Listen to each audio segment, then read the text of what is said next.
Here are 3 more ways to use ChatGPT to grow your business, part 3. Number 1, writing awards applications.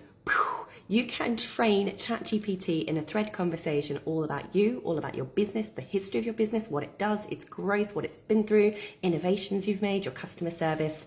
And then you can pump in questions from the awards application and get it to answer them for you. Number 2.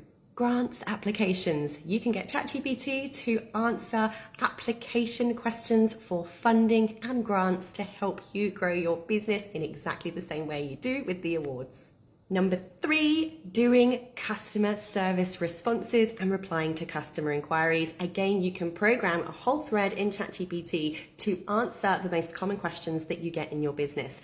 Every time you're asked a question, pop the question into ChatGPT along with your customized answer, tell it more about your business. Eventually, it will learn everything about your business and will be able to instantly reply to customer inquiries and questions, and you can copy and paste those into chat boxes and into your email responses whenever you ask those questions again. If you want to learn more about how to use ChatGPT to grow your business, come and join my completely free webinar on how to use ChatGPT to grow your business. Comment me in the comments below and I'll get you in. See you there.